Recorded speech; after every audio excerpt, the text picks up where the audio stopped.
Hey, moron! Hey, moron! Dude! Look at me! I'm the waterboard, dude! Well, good morning, good people. Mark Holmes here, of course, with my buddy Cowboy Joe Boo, as well as the Funky Chicken. And as always, I want to say thank you all for watching, commenting, subscribing, and being part of the Joe Boo Sports Report. Without you guys, as well as you ladies, you know that this literally does not work. Hope everybody's having a great day. And don't forget about BetUS. Don't forget that BetUS, with the promo code YouTube150, that's right, YouTube150, you can get the 150% matching on your first three deposits of up to $2,000. Fastest payouts in the industry. Check them out. So, we are here with the Dallas Cowboys, and I want to start this morning with something that I think is actually spot on. And in fact, I think I said this a couple of days ago, that me and my brethren, all of us need to let the Joneses know how dissatisfied we are with what they're doing and that we're sick of the bullshit. Now let's listen to Kevin Gray. So we continue to learn that the Cowboys are a completely unserious organization, the way that they've gone about handling Mike McCarthy and their head coach, maybe wanting to bring him back with conditions, whatever the case may be. One thing that I've come to love and appreciate about the way that this season has played out, no matter how you may feel about the Cowboys as a team, their direction, who isn't going to be the head coach, the amount of we are sick of the BS. Amen. All Cowboy content creators, journalists, multimedia members, podcasters, whomever. The collective, we are over the BS. We are over the BS. Our intelligence being insulted. That collective that has come together and said we are over it has become loudly and abundantly clear. And trust me, yeah, they're paying attention. You may not feel like they are. You may not feel like that your voice is heard. You may feel like you are a voice of the voiceless, but trust me, they know. They know. They feel it. They feel it. Keep applying the pressure, because the Cowboys don't seem to be pressured by anything. But one thing they cannot ignore is the fact that the Cowboys fans feel about their football team. Very smart people who cover this team, talk about this team, love this team, are fans of this team. The BS is up. And I, for one, salute you. Getting saluted by Kevin Gray. I love that. So, yeah, I think he's 100% right that this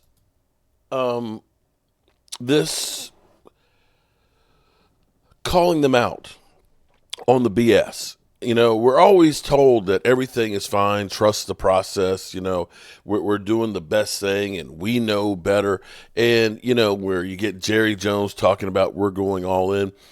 I think not only is it just the fans here, I know Mike Fisher throughout the year kept calling and kind of letting him know this is bullshit that you're doing and that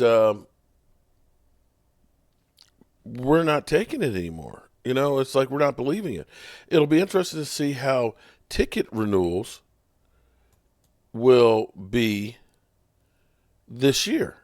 Will they be like they've been in the past where, you know, record numbers like last year, or will this year be a backlash? There's a lot of fans that have basically checked out. And I believe that, you know, tomorrow night we got Micah Parsons is going to be at the Cotton Bowl with Jerry and see what he has his list of things that he wants to talk about, one being his contract, wanting to get it done, getting it done sooner than later, and the direction of the team. Now, here's the problem for the team, and this is the game of the Dallas Cowboys always taking their damn time to do everything. Yeah, Mike McCarthy and the Dallas Cowboys, they're in constant contact. They had their end-of-season, you know, meetings and things Monday and Tuesday, and the hard work of hammering out a deal is probably being done now, okay? So, yeah, the Cowboys are beginning to work on Mike McCarthy. But here's the thing, though. Not everybody has an exclusive contract thing where they have the right of first refusal. The Cowboys could be picked off on any of their coaches, including like Al Harris. And, there's some people that may look at these opportunities and say, you know what, some such and such team, which is in a different direction, that may support me or maybe give me a promotion. Somebody may go ahead and say, we want Al Harris to be our defensive coordinator. We always look at guys that have done great things, and Al Harris, you got to look and say, whatever it is he's teaching with these cornerbacks, he has taken guys that nobody knew anything about and have made them really, really good. Do you want to lose that? And that's a possibility for the Cowboys waiting to do that. And I hope that doesn't happen. I hope that we are able to keep the pieces together.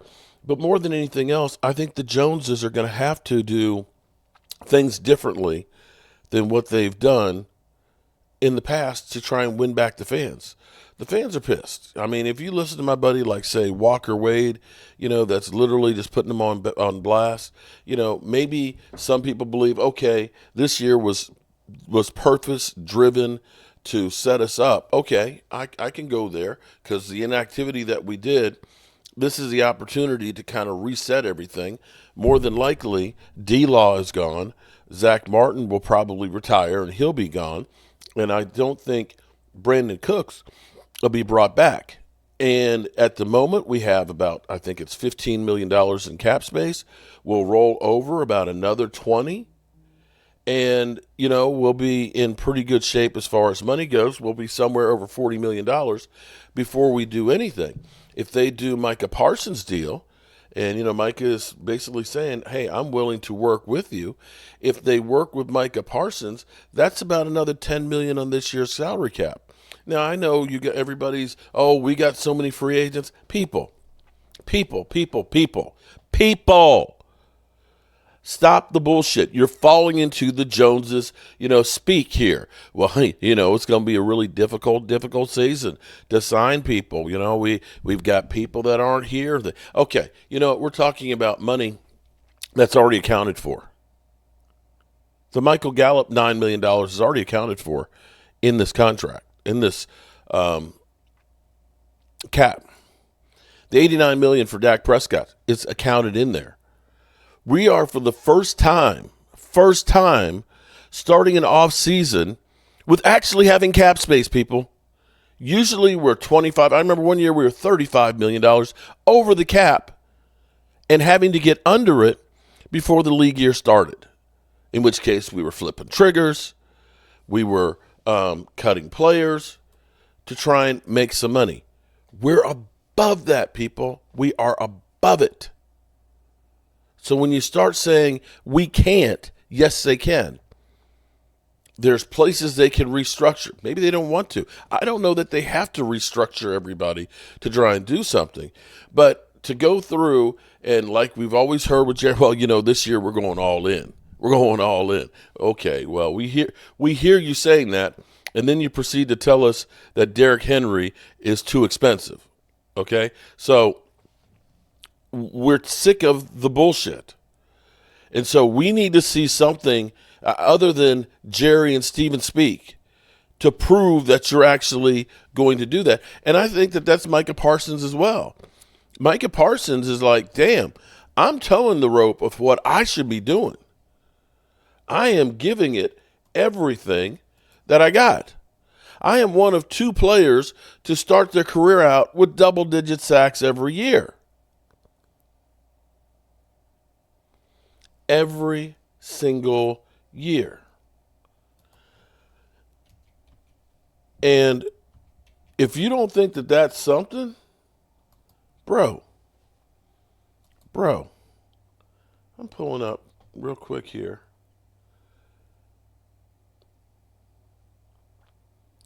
How many times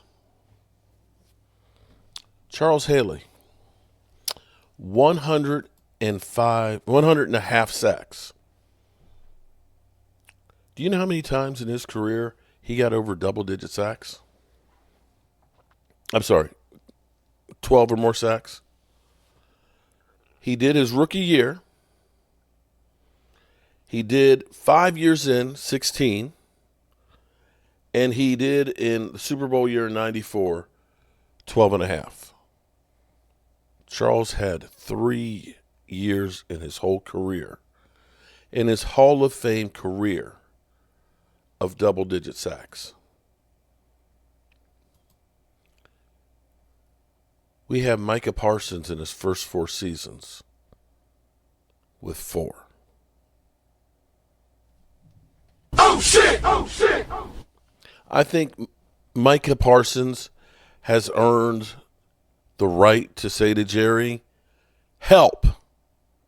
We need to capitalize on this while I'm still young and able to do this shit. And we're going to know in the next 2 months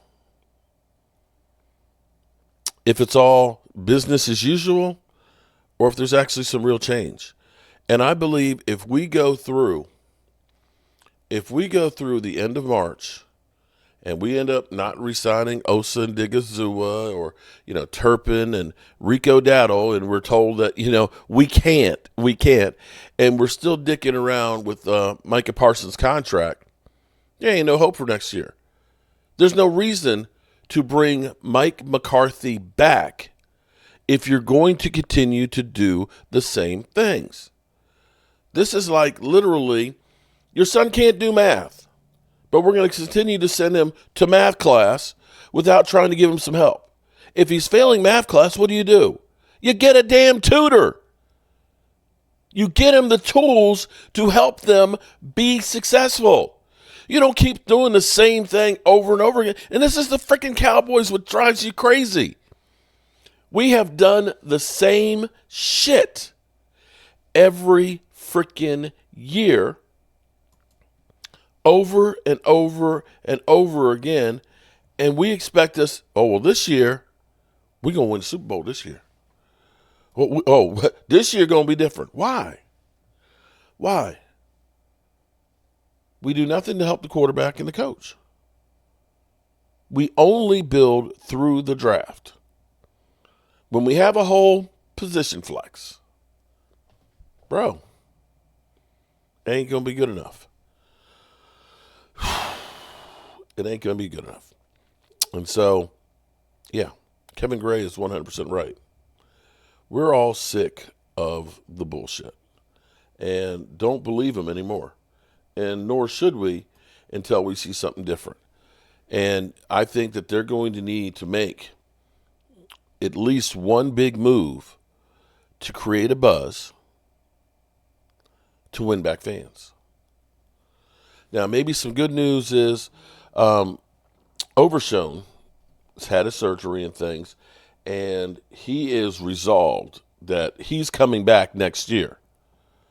And it's not going to be in the middle of the season. He is on a mission to work his ass off to get back here on the field. And that sounds great. I love it. I love that attitude. In the same way I love Micah Parsons saying, we're going to win the Super Bowl next year. Because here's the thing in life. You may look at it and say, you're crazy. But see, in order to succeed, you must first believe that it can happen. If you don't believe something can happen, chances are it won't.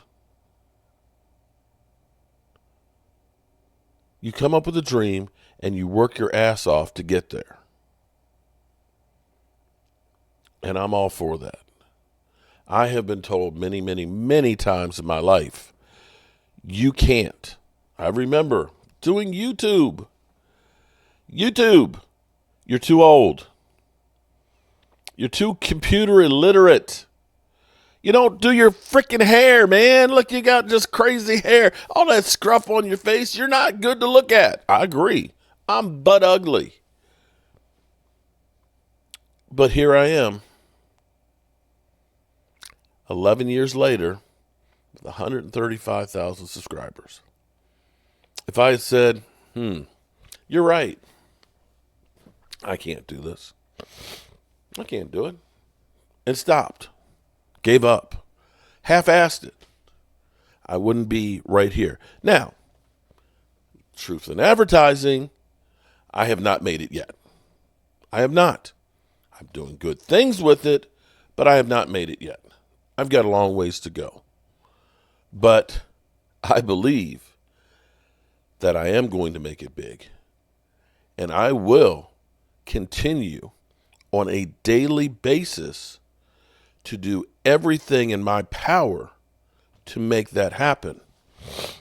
And if that means I've got to scrimp and save to buy a piece of equipment, if that means I've got to get up in the morning and do some studying and figure out what I'm going to talk about, if that means that, I have to sacrifice some time to develop to it, I will do whatever it takes to get there to do this.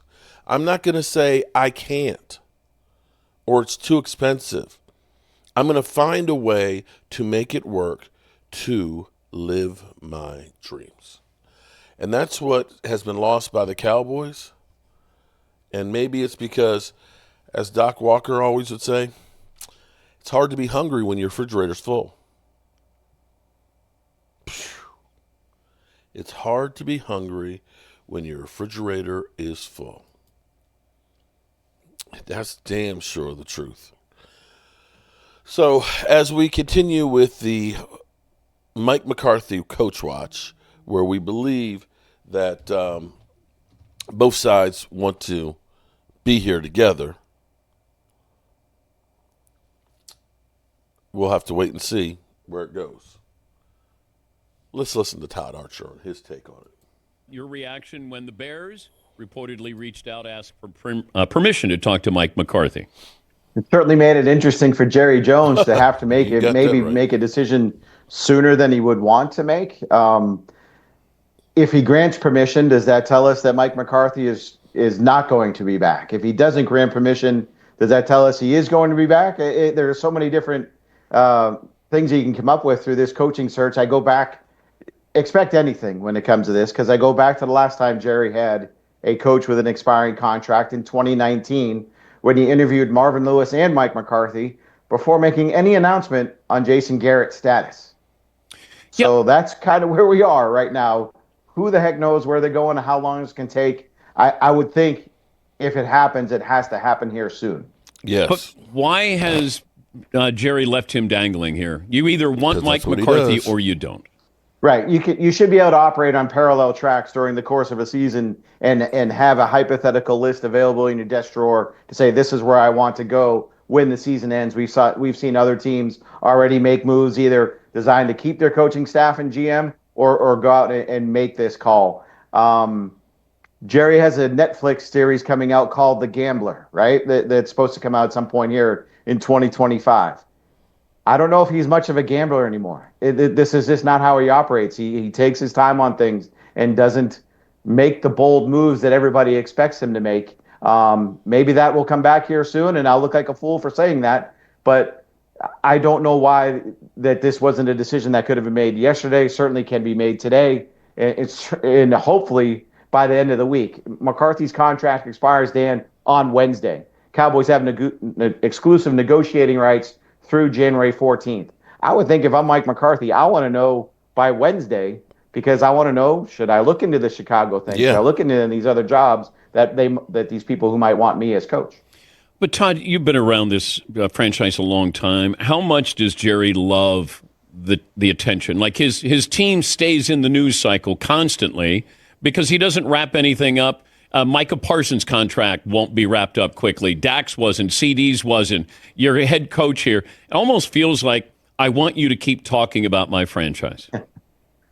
Yeah, and that's how you become $10 billion franchise, I guess, in some respect, right? Because everybody's talking about it. Everybody, good and bad, right? It's the Cowboys fans are going to be Cowboys fans. The people who hate the Cowboys are always going to hate the Cowboys. So you have so many eyeballs on you that you draw attention to you. And I think Jerry, he has said it. He loves that attention that is on his franchise. at some point it's not conducive to winning football games, although he'll point out that they are the fifth or sixth most winningest team in the last 5, 6, 7 years. But ultimately, Jerry bought the Cowboys in 1989 to win Super Bowls, and they've not won one since 1995. So what are they in here just to win games, or are they in here to win Super Bowls? Is it a good job if it's open? This is where I might differ with people who say it might not be a good job. I will say it is a good job. The head coach of the Dallas Cowboys has the biggest say in the franchise if they choose to be the loudest voice in the franchise. Now, we can go back to 1998, I think. Chan Gailey didn't want Randy Moss. The Cowboys didn't draft Randy Moss. There have always been some little hiccups along the way. Bill Parcells didn't want T.O. They still signed T.O. What was the corollary move to that? They cut Larry Allen. That was a guy that Bill didn't want around, so that was 1 for 1 right there. But this is a good job beyond because it's one of 32, because it is the Cowboys, and this is a roster that really was hit hard by injury. But you have a quarterback that'll be coming back. You have a number 1 wide receiver. You have Micah Parsons. You have other pieces in place that can win with you with a quick turnaround. But it's incumbent on Jerry to do more in the offseason than he did last year, where their biggest free agent signing was either Zeke or Eric Kendricks. They have to do more than that to supplement this roster. They can't just rely on improvement from within. But if the head coach wants the power, or I don't even want to say power, wants the say and will put the work in, he can have the say to get what he wants the majority of the time. But if you're a Cowboys fan and you hear, hey, this is why I bought the team, I want to be the GM, I want to run the team. Like, would Jerry Jones have fired Jerry Jones? No. Well, he hasn't done it yet, so I would say no. I'll say, and I don't want to come across like I'm defending the way Jerry operates this, but in Jerry's mind, the GM is the guy who cuts the check. So that's why he keeps the title. The GM of the Cowboys is really Will McClay. He's the guy that does the work of what a general manager does. And if you look at how they've drafted since Will McClay has been here since 2014, it's been among the best in the NFL. So we get hung up on the title, but Jerry is not going into the draft room and saying, who do you want? Who do you want? Who do you want? No, you guys want this guy? No, I want this dude, and we're going to take that guy. That's not how it works. And it's really not how it's worked here for quite a long time. I'll go on my 20-plus years of covering the team. It truly has been a conglomeration of efforts to get the guy everybody wants. And we can point to another example of Jerry not getting what he wanted when they drafted Zach Martin in 2014 and not Johnny Manziel. Oh, I know. I remember that because he likes that shiny object there. And I go back that I think he wanted Connor Cook, and Connor Cook was taken, and then they took Dak Prescott, right? Yeah, not just Connor Cook. They tried to trade back into the first round and take Paxton Lynch. Oh. So those are two moves that the Cowboys two moves where you look glad at they didn't make, and they ended up getting Dak Prescott with not only their second fourth-round pick, a compensatory pick. They took a defensive end out of Oklahoma with their first fourth-round pick that year over Dak Prescott. That was what we got for You go back to Murray. Jimmy Johnson and Jerry Jones, that relationship. Could it have worked? Longer than it had? Yeah. No, I don't believe so. I think Jerry wanted out. And again, that was before my time here, but I've talked to a lot of people that have been around and talked to Jimmy about it and talked to Jerry about it. I think Jerry wanted out. I think Jimmy wanted to go somewhere else too. I think his time here was done. And I think he realized there's only so long of a shelf life a coach can have. Clearly, that he and Jerry had differences of opinion on who did what and the separation of powers and things like that. I think it lasted as long as both sides wanted it to last, and it was time for them to split up. But if you look in the history of the NFL, trades that were made, where do you put what Jimmy did? I'm giving Jimmy the credit for Herschel Walker deal. Now, I'm sure Jerry gets credit too. But the importance of that trade compared to other trades in NFL history, where does that rank? I mean, I don't know how it's not. I'm going to say it's number one because I can't think of another one that would top it. Just because that was the start of everything for the 90s Cowboys. And at the time when they made that trade, everybody just thought it was for these players and didn't realize the pick element of it. and then how everything kind of that team was built through that trade for a number of years, and the guys that they got out of that. So they have a tour at the Star where the people can come in, and it's famous, right? Because everybody wants to take a tour of the Star and see the players and things. But there's one segment of the Herschel Walker trade, so that tells you what the Cowboys think of that trade and what it meant to them Yeah. in their history. So, but without that trade, there probably is not a Super Bowl run of the 1990s. The There's not. Vikings don't have a tour where they focus on the Herschel Walker deal. Just No, letting you. no. Their tour involves Randy Moss going to them and not to the Cowboys. Percentage that Mike McCarthy is back is what? If you were going to put a number on this. Yeah, I talked to some people in the organization the last couple of days, and before the game, I think the people that I spoke to said he will be back. And it might have been a 65-35. Talking to people after the game on Sunday and just what hasn't come out of the organization or out of the meetings with Jerry, it's probably closer to 50-50 at this point. Oh, boy. And by the time we end our discussions, it might be back to 70-30. He's staying because this is such an in the wind, as Micah told us yesterday. He's in the wind just like us. So the players really don't know what's going on here either. Okay. The players are kind of in the wind here as well. So that's interesting to say the least. But the time is not helping us. You need to make a decision and do the best you can with that decision.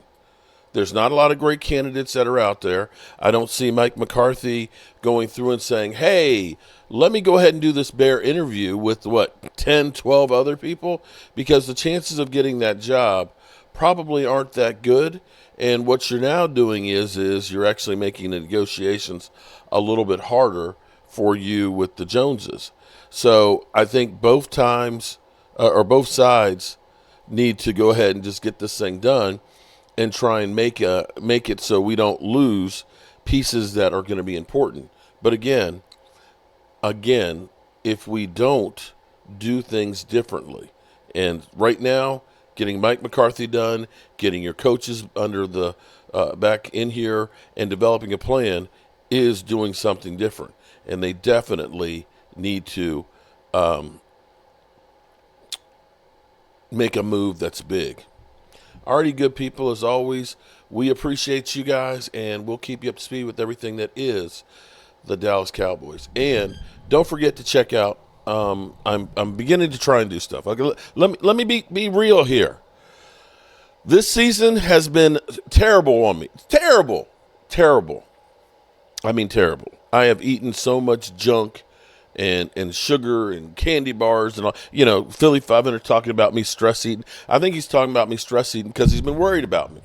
Well, I am literally 2 pounds away from being the heaviest I have ever been. And so I need to fix myself. It always happens. I always gain weight in the season, then it comes off, and it's just like an endless roller coaster. So I need to do better than what I've done. And I also have some others. We're doing kind of like a 30-day challenge. We're just trying to eat better. We're trying to cut out the sugar and the breads and all the junks and things. So I'm doing a lot of cooking and things. I do have new recipes and things that I'm doing right now. I wish you could smell it right now. There's something about this red brick house, the way the convection works. If you open up the front door, it's literally like you've got a fan that's blowing upstairs. And when I cook in the kitchen, it's an open stairwell, but the kitchen's on that side of the house. But when you're cooking, it all just radiates up in here. And so, forgive me, I am smoking, or not smoking, it's because it's in my oven, but I'm doing a pork shoulder in the oven today, inside.